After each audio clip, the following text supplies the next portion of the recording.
Hello YouTube, j'espère que vous allez bien. On se retrouve mardi pour cette toute nouvelle vidéo YouTube. On est à 4 semaines du marathon de Valence. Il nous reste 33 jours pour être exact. On a encore 2 grosses sorties longues. Cette semaine, ça va être un 4x5 km avec à peu près 32 km, 2h30 à peu près. Restez bien jusqu'à la fin. Aujourd'hui, on a simplement un petit 6x3 minutes, 3 minutes, un peu de développement du VO2 max, de travail de VMA, même si c'est pas la qualité de la course à pied qu'on cherche à développer quand on est en fin de prépa comme ça. C'est toujours important pour moi de mettre un peu de vitesse parce que la prépa est tellement longue que j'ai l'impression de vraiment devenir extrêmement lent. Donc je me mets des rappels de... Ah, l'échauffement vient de finir. Donc je me mets des rappels de vitesse comme ça à peu près une fois toutes les 2 semaines pour vraiment continuer de travailler la VO2 max quand même si c'est des très petites séances au final, hein, parce que là 6 x 800 mètres ça fait 4 km 8 d'intensité, c'est presque rien, hein. Donc on va faire ça, on arrive au stade. C'est pour ça que j'arrête de courir parce qu'en fait l'échauffement il est fini. Le stade il est à 5 km et quelques. Et donc là on va faire les gammes. Puis après on va faire les 6 x 800 mètres en 3 minutes. Donc let's go, let's go. J'espère que vous ça va bien. Dites-moi dans les commentaires quelle course vous êtes en train de préparer. Ça me motive. Vraiment vous vous rendez pas compte mais ça motive de ouf parce que la prépa marathon elle est très longue. Elle est très longue. Enfin franchement ça m'aide beaucoup de voir que vous êtes aussi en train de entre guillemets de galérer comme moi. En gros on est dans le même bateau. Hein. Et que du coup ça permet d'avoir une communauté et des gens autour parce qu'en fait moi je m'entraîne tout le temps tout seul, hein. Et tout le temps comme ça, tout le temps tout seul, donc à la longue ça devient quand même assez chiant. Et de se soutenir mutuellement sur YouTube et puis sur Insta. Et ça fait du bien, ça fait du bien. Bon allez, je me refroidis pas trop, la team, on y va. Let's go, à tout à l'heure. Troisième rep, finito, 3,30, 3,26, 3,27. On va essayer de finir fort comme ça. Le plus important là, et vraiment c'est un conseil que je vous donne, c'est de pas partir trop vite. Parce qu'en fait si vous partez trop vite sur la première rep, déjà d'un point de vue physiologique, vous allez monter trop haut en cardio. Et surtout, d'un point de vue mental après, c'est super dur. Parce qu'imagine que ta première rep elle est à 3,25 et la deuxième elle est à 3,30. Direct dans ta tête tu vas dire ah ouais merde, genre ça sert à rien, je régresse. Donc mon conseil, partir vraiment doucement sur les premières reps. On s'en fout. Le plus important c'est que toute la séance soit faite. Pas juste les 2 premières reps et après c'est de la merde. Excusez mon langage. Allez la team, encore 3. Fin de la séance. 6 reps. 3,30, 3,27, 3,26, 3,30, 3,27, 3,26. Donc bien, si j'ai retenu l'allure de toutes les reps, c'est que je suis encore lucide. On fait le retour au calme et puis on continue la journée la team. Fini la team, il est 19h12, on est toujours mardi. Toute l'après-midi, je l'ai passé à faire des appels de coaching pour les nouveaux arrivants et aussi des appels de coacher. Je passe énormément d'appels en ce moment parce qu'en fait, on a des gros objectifs qui arrivent à terme. Là, ce week-end, par exemple, on a le marathon de New York, le marathon de Nice-Cannes et le 10 km, par exemple, pour Célestine, qui est l'une de mes coachées, mais pour d'autres courses aussi. Et en fait, je fais tout ce qui est analyse de parcours, gestion de l'effort, gestion du ravito, gestion de l'allure pour absolument tous les coachés qui ont leur course. Et donc c'est extrêmement important pour moi d'aller jusqu'au bout parce que c'est bien d'avoir un coach qui te met un programme d'entraînement et qui répond à tes questions une fois toutes les 3 semaines. Moi c'est absolument pas comme ça que ça se passe. Quand on vient en coaching chez moi, il y a juste à s'occuper de courir. Juste tu cours, c'est tout. Et en fait je mets un point d'honneur à vraiment essayer de débriefer absolument toutes les séances. En fait c'est même pas essayer, c'est je débriefe absolument toutes les séances, je réponds absolument à toutes les questions et je m'occupe même de la stratégie de course pour le jour J. Donc à quelle allure tu devras courir le jour J, à quel moment de la course tu devras te ravitailler, à quel moment il va falloir que tu fasses attention parce qu'il y a des virages, parce qu'il y a du dénivelé positif. Et c'est plein de détails que par exemple tu peux te dire oui en fait j'ai pas besoin d'une stratégie de course, j'ai pas besoin de m'occuper d'autant de choses, etc. C'est chiant. Et au final non, j'ai des anecdotes par centaines. La dernière anecdote en date, un de mes coachés qui a fait le semi-marathon de Lisbonne. Si tu le sais pas, le semi-marathon de Lisbonne, c'est exactement comme Marseille-Cassis et comme le marathon de Nice-Cannes d'ailleurs. C'est sur le littoral. Et donc en fait, quand il y a énormément de vent, c'est une horreur pour faire sa course. Tu peux pas te battre contre le vent de face, hein. Et donc en fait, c'est exactement ce qui s'est passé le jour de la course. Et j'avais prévu le problème en amont et j'ai dit si il se met à y avoir du vent, tu te mets dans un groupe et tu te caches dans un groupe pour bénéficier de la protection sur la résistance de l'air et le vent. Et au final, la course s'est excessivement bien passée et il y a eu un record personnel sur la course. Donc c'est des petits détails que tu n'as même pas à réfléchir et à penser quand tu viens en coaching en fait. Pour étayer encore plus mes propos, je vais te faire voir à l'instant la course de l'une de mes coachés. Et c'est pas n'importe quelle course, c'est un marathon quand même. C'est pas un 10 km où tu peux essayer de tricher un peu, en tout cas de t'en sortir avec pas trop de stratégie. Le marathon tu peux pas. Objectif 4h15 et au final avec une bonne gestion de course et une bonne stratégie de course 4h 4h13. Comme tu peux le voir, il y avait absolument toutes les allures. Et ben en fait, ce qui fait que c'est beaucoup plus facile. Et au niveau de l'allure, pour un marathon, c'est exceptionnel. Tu finis plus vite que tu as commencé. Et en plus, tu marches pas. Donc, je sais pas ce que t'en penses. Mais franchement, c'est trop bien. C'est vraiment exceptionnel d'avoir ce genre de résultat-là sur un marathon qui, de plus est, n'est pas facile à attaquer. C'est vraiment trop bien. Donc si tu veux préparer une course, que ce soit un 10 km, un semi-marathon, un marathon, et que tu veux te faire accompagner pendant ces 3, 4, 5 mois de prépa, que tu veux juste avoir à t'occuper de courir, et c'est tout, il y a le lien juste en dessous pour faire un appel avec moi, pour qu'on puisse parler de tes objectifs, de tes attentes et aussi des points de blocage que tu peux avoir. Le lien, il est juste en dessous. On verra comment je peux faire pour t'accompagner, pour ton objectif et que tu exploses ton record. Allez, moi, maintenant, je finis tôt. Je passe la soirée tranquillou avec la mascotte et ma copine. La mascotte qui doit être en train de dormir, comme d'habitude. Lui, il a la vie royale. Hein. Je bosse de 6h à 19h sur l'ordi et puis lui, il est les 4 pattes en l'air et il profite de sa vie. Ça me rend heureux de le voir content. Allez, la team, on finit tôt cette belle journée, ce bon début de semaine, et demain, on attaque les endurances fondamentales. À demain!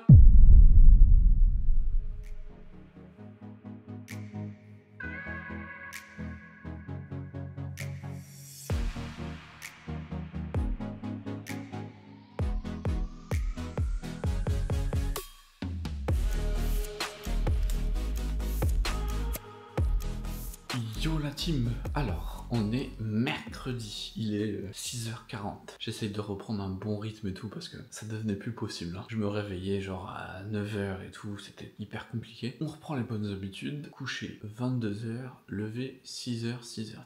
Comme ça au moins, on commence bien la journée, j'ai le temps d'aller courir et tout, et ça me bouffe pas non plus, soit toute ma matinée, soit pratiquement toute ma journée. Donc là, comme vous avez pu le voir, on a fait un petit peu les échauffements, les étirements, la mobilité. Là, on va aller courir 8 km en endurance fondamentale. Enfin, surtout en mode récup pour les jambes, parce que hier, c'était la séance d'intensité. Ce matin, on va faire tourner les jambes en récup, et ce soir, on ira faire de l'EF. Il fait encore vachement nuit. Je crois qu'il va commencer à faire froid. On va sortir la veste et tout. C'est pas le moment de tomber malade. Je prends le téléphone, d'habitude je le prends pas pour les sorties de 8 km de récup. Mais là, j'ai la montre qui fait absolument n'importe quoi. J'en ai déjà parlé dans un de mes réels il y a pas si longtemps que ça.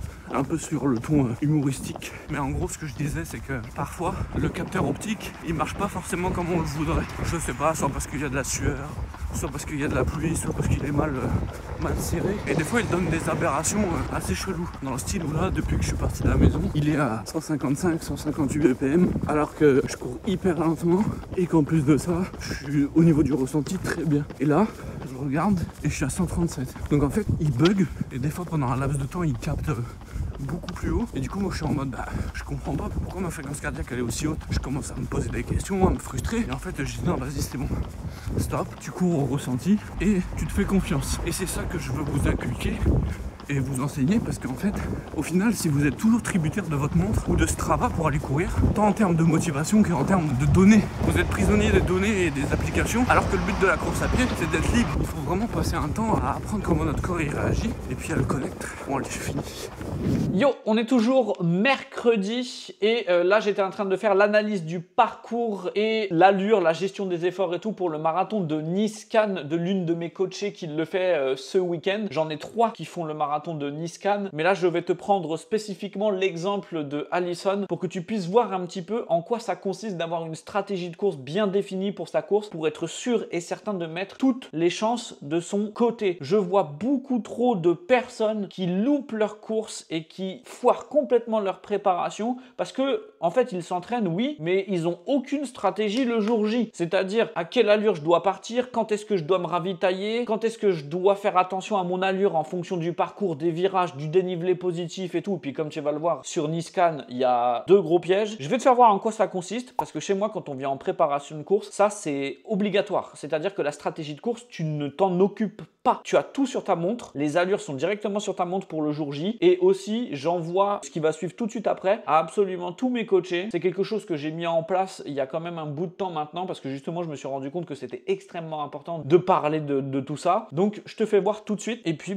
on passe sur l'ordinateur. Hello Alison, ça y est, c'est le grand jour. C'est l'heure de l'analyse du parcours et de la gestion de la stratégie pour dimanche. Donc déjà, ne t'en fais pas. Je t'ai renvoyé le document comme convenu sur absolument tout ce que tu dois préparer, la checklist des gels, de ta tenue, enfin vraiment absolument tout en document à l'écrit pour que tu puisses le lire à tête reposée et me poser tes questions pour que je puisse y répondre, etc., etc. Là, on va se concentrer vraiment sur la gestion de l'effort le jour J et l'analyse du parcours, puisque comme tu vas le voir, il y a deux gros pièges sur le marathon de Nice-Cannes. Alors, comme tu peux le voir ici, le marathon de Nice-Cannes, ça se fait sur le littoral. Donc, le petit piège qu'il risque d'y avoir dimanche, c'est s'il y a de la pluie ou s'il y a du vent, ça va être très difficile de se prendre le vent de côté. Tu te trouves un petit groupe et tu te mets au chaud dedans. Comme ça va te permettre de ne pas avoir la résistance du vent et tu vas utiliser beaucoup moins d'énergie. Moins ta fréquence cardiaque elle est haute et mieux tu tiendras, surtout sur le marathon. Marathon qui commence à partir du 30e kilomètre. Parce que les deux gros pièges se trouvent ici. Donc au 28e kilomètre et au 36e kilomètre où il y a les deux grosses bosses de ton parcours. Donc toute la première partie de la course jusqu'au 28e kilomètre devra être faite en gestion. Ça, c'est ton gros point fort. C'est vraiment ton gros point fort parce que comme tu peux le voir là, quand tu es sur des séances d'intervalle, tu gères parfaitement ton allure. Ça, c'est ton gros point fort. Donc dimanche, il va falloir jouer sur ça. Il va falloir avoir confiance en toi et il va falloir gérer cette allure-là de A à Z. Au niveau de la zone de fréquence cardiaque que tu dois tenir, chez toi, ça correspond à peu près entre 135 et 142 BPM. Tu peux même monter au-dessus, mais ça sera en fin de course où tu pourras monter entre 140 et 145 BPM. Pourquoi? Parce que ça correspond à peu près à ton début de zone 4 et donc à ton SV1 qui correspond à l'allure marathon. Sur la fin de course, tu vas automatiquement passer à une autre phase de zone cardiaque avec les montées. C'est pour ça que je te dis de faire très attention et d'être très conservatrice sur le début de ta course. Au niveau du ravitaillement, on a travaillé ça à l'entraînement, donc n'aie pas peur. Mais tu dois prendre tes gels tous les 5 km, voire tous les 6 km. Donc 5, 10, 15, 20, 25, 30, 35. Le gel caféine étant à partir du 35e kilomètre pour se mettre un petit coup de fouet pour finir la course. Au niveau des sensations, le jour J, tu vas avoir vraiment du mal à partir du 28e, 30e kilomètre. C'est tout à fait normal. Tu ne dois pas avoir peur de ça. C'est pour ça que je vais te demander de segmenter ta course en petites parties de 3 km à 3 km à 3 km. Donc 0,3, 3,6, 6,9 pour vraiment attaquer un petit bout de la course par un petit bout de la course. Parce que si le jour J, tu te dis à partir du 2e kilomètre, oh merde, il m'en reste encore 40, comment je vais faire? C'est pas possible. Donc tu segmentes ta course, tu sais le faire. Au niveau des entraînements, comme tu as pu le voir, à chaque fois,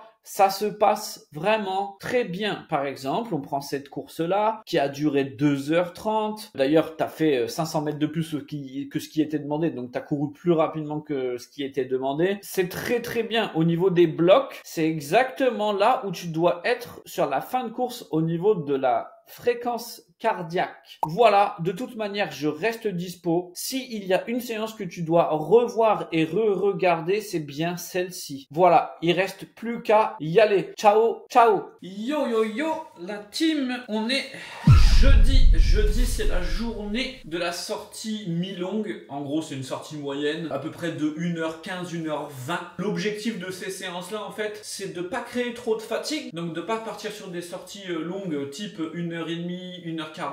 Mais pas non plus trop courtes, comme les séances d'endurance fondamentale ou de récupération, qui sont souvent entre, 45 minutes et 55 minutes, 1 heure. Donc, on va faire un truc un tout petit peu plus long pour fatiguer un tout petit peu plus le corps en préparation de la séance de demain qui va être une séance de tempo sur à peu près 1h30 justement, 1h30, 1h35, ça dépendra de la forme. L'objectif en fait, c'est que vu que je suis en préparation pour le marathon de Valence, le facteur déterminant de la réussite ou non de ma course, ça va être la capacité à courir vite sur des jambes fatiguées et lourdes en fin de course. Donc à partir du 30e, 32e kilomètre, c'est là où ça va commencer à être très difficile musculairement. Donc en fait à l'entraînement, il faut simuler et la spécificité de la course. Et donc là, la spécificité de la course, c'est que enfin, on va vraiment être fatigué musculairement et aussi psychologiquement, mais ça c'est le sujet d'une vidéo à part entière sur la psychologie pour le marathon. Mais en gros, la résistance musculaire, c'est quelque chose que vous pouvez travailler de plusieurs manières et notamment à l'entraînement en simulant justement de par vos séances et de par l'agencement de vos séances, vous pouvez le simuler assez facilement. Type, bah là je vais faire une sortie de 1h20 et demain je fais 1h30 mais en tempo,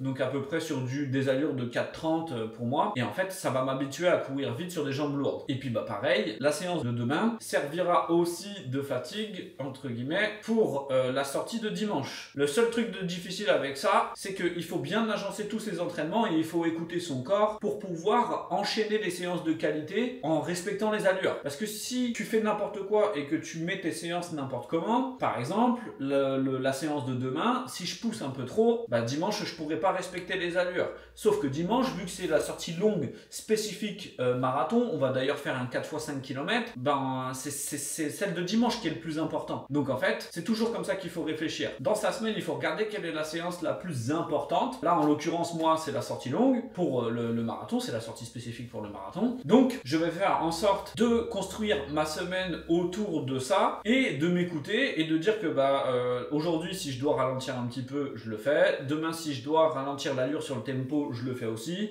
pour arriver frais et dispo dimanche. Après, il faut pas arriver complètement reposé à 100 milliards de % non plus parce que en fait, comme je l'ai dit, c'est hyper important de s'entraîner sur des jambes fatiguées pour le marathon, mais c'est un juste milieu à trouver en fait. Ce que j'essaye de dire, c'est que quand bien même on cherche à courir vite sur des jambes fatiguées, il ne faut pas non plus arriver HS sur les entraînements au risque de se blesser et de faire n'importe quoi. Allez, let's go, moi j'y vais, je vous retrouve après, ou si j'ai pas le temps de vous retrouver, on se dit demain pour la séance de tempo. Ciao.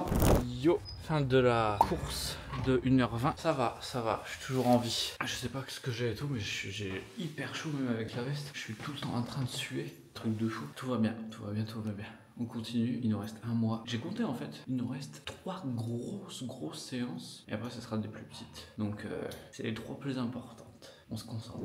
Yo la team, heureux de vous voir pendant que je suis encore en vie. Effectivement, parce que là on est samedi, donc ça va, j'ai une petite sortie de 8 km, ça va être tranquille, mais demain c'est 32 bornes, 32 km avec 4 x 5. C'est quand même rassurant parce que la semaine dernière j'ai fait 30 et ça s'est très bien passé. Ça rassure pour celle-ci. Hier j'ai même pas filmé et tout parce que je suis sorti courir, j'avais 2% de batterie sur le téléphone et tout, donc c'était compliqué. Hier on a fait un 3 x 2000 mètres avec 400 mètres de récupération, mais vraiment très tranquille, donc 4,20, 4,30, grand max. Et en fait ça c'est un peu ce que j'appelle les séances tampons, c'est-à-dire qu'elles sont vraiment pas très fatigantes, mais il y a quand même un stimulus qui est produit, donc pas inutile. Ça c'est un conseil que j'ai à vous donner, c'est-à-dire que si je sais pas, parce que vous avez un imprévu, vous devez réduire, raccourcir ou déplacer vos séances, et ben au lieu de rien faire et juste de rien faire, faites une séance plus courte mais avec des répétitions de 1000 mètres, 2000 mètres selon votre niveau, et faites-les autour du SV1, voire en dessous du SV1, donc en tout haut de zone 3, si on se focalise sur un modèle à 5 zones, ça vous aidera à pousser le SV1 par le bas, et donc à améliorer votre endurance par le bas. Ça a un avantage, c'est que déjà c'est un peu plus fun que tout le temps faire des endurances fondamentales, et le deuxième avantage, c'est que ça ne fait pas rien faire. Par contre, il faut quand même respecter son endurance fondamentale, et donc 80% de votre volume doit être fait en endurance fondamentale. Ça c'est une règle que j'applique même à moi-même. Là je suis plus autour des 75% d'endurance fondamentale, mais c'est parce que je me connais et que je sais que je peux pousser un petit peu plus en ayant une bonne récup. Mais voilà, aujourd'hui on a 8 km de récupération justement, et demain 32 bornes, let's go, tout se passe bien. Je suis un peu en stress et tout pour mes coachés de demain aussi, parce que c'est toujours comme ça que ça se passe. Demain on a le marathon de Niskan, le marathon de New York et tout, donc c'est quand même des gros objectifs et tout. On va se concentrer à répondre à tout le monde pour que tout le monde se sente bien prêt, bien chaud. Donc voilà, je me mets à bosser. Ciao l'équipe. Et il commence à cailler là. Sortie de 8 km. Finito, récup tranquillou. Petite anecdote du jour. J'ai eu envie d'aller faire la grosse commission pendant la récup. Je sais que c'est pas trop reluisant, mais c'est important parce qu'en fait, souvent c'est lié par un manque d'hydratation. Et là, ce matin, j'ai bu de l'eau, mais je me suis pas réhydraté en minéraux, etc. Donc, c'est souvent à cause de ça que ça peut arriver. Donc, petite astuce, si vous avez ce genre de problème digestif, hydratez-vous bien avec une pastille d'électrolyte juste avant. Et like la vidéo pour ce petit conseil qui va t'éviter bien des problèmes. Premier bloc de fini, c'est un tout petit peu plus dur que prévu à cause des bosses et de la circulation, mais franchement c'est bien, plus que 1h20. Allez, let's go, c'est bon. Faire le deuxième bloc de 30 minutes, je suis mort, putain, allez. Finito, 32 km, c'est du bien. 32 bornes, putain, elle est dure celle-là la team, bon courage tout le monde. Yo la team, alors on se retrouve pour le récap de la semaine. Bon, encore une semaine à 100 km, c'est vraiment bien. La régularité elle est là. Cette semaine je vais faire un récap très court dans le sens où en fait ça commence à être un peu la même chose. On est toujours sur le travail spécifique avec les sorties longues. Là cette semaine on a fait 32 km avec un 2 fois 30 minutes plus 10 minutes. Donc c'est quand même des séances qui commencent à être costauds. Je commence à être fatigué, ça c'est normal, la prépa elle est longue. La prépa pour le marathon c'est long et tout et c'est quand même assez fastidieux dans le sens où faire des sorties de 2h20, 2h30, 2h40 et tout, c'est un peu long. Mais ça se passe bien, ça se passe bien. Le travail de VO2 max fait vraiment beaucoup de bien. Et c'est ça le plus important qu'on doit retenir cette semaine, c'est que il ne faut pas trop s'enfermer à faire tout le temps les mêmes séances, même en prépa spécifique, c'est-à-dire faire tout le temps du SV1 et du SV2 parce qu'on a l'impression de fermer un peu le robinet, c'est-à-dire que j'avais l'impression avant ça de ne plus avoir autant de pêche. Et par exemple sur moi, faire des petits rappels plus souvent que sur certaines autres personnes de VMA, ça a un bénéfice de ouf. C'est-à-dire que je le sens, moi, 2 jours après une séance de VMA, je me sens beaucoup mieux, beaucoup plus fort, beaucoup plus performant, et puis mon cardio aussi, il est beaucoup plus bas. En fait, c'est des essais et des erreurs, et de l'apprentissage. C'est le mot de la sagesse du coach, qui est de dire que il faut pas non plus s'arrêter tout le temps aux règles prédéfinies et à tout ce qu'on vous dit sur les réseaux, c'est du test. C'est du test sur vous et sur vous-même. Donc par exemple, moi, une séance de VO2 max toutes les semaines, ça marche bien. Et puis pour d'autres, ça va pas du tout marcher. Donc c'est des essais à faire. Voilà, on se retrouve pour la semaine prochaine. Il nous reste pile poil 3 semaines à l'heure où vous regardez cette vidéo pour le marathon de Valence. On croise les doigts et je vous souhaite bonne chance aussi pour votre prépa à vous et pour vos entraînements à vous. On se retrouve la semaine prochaine. Ciao la team!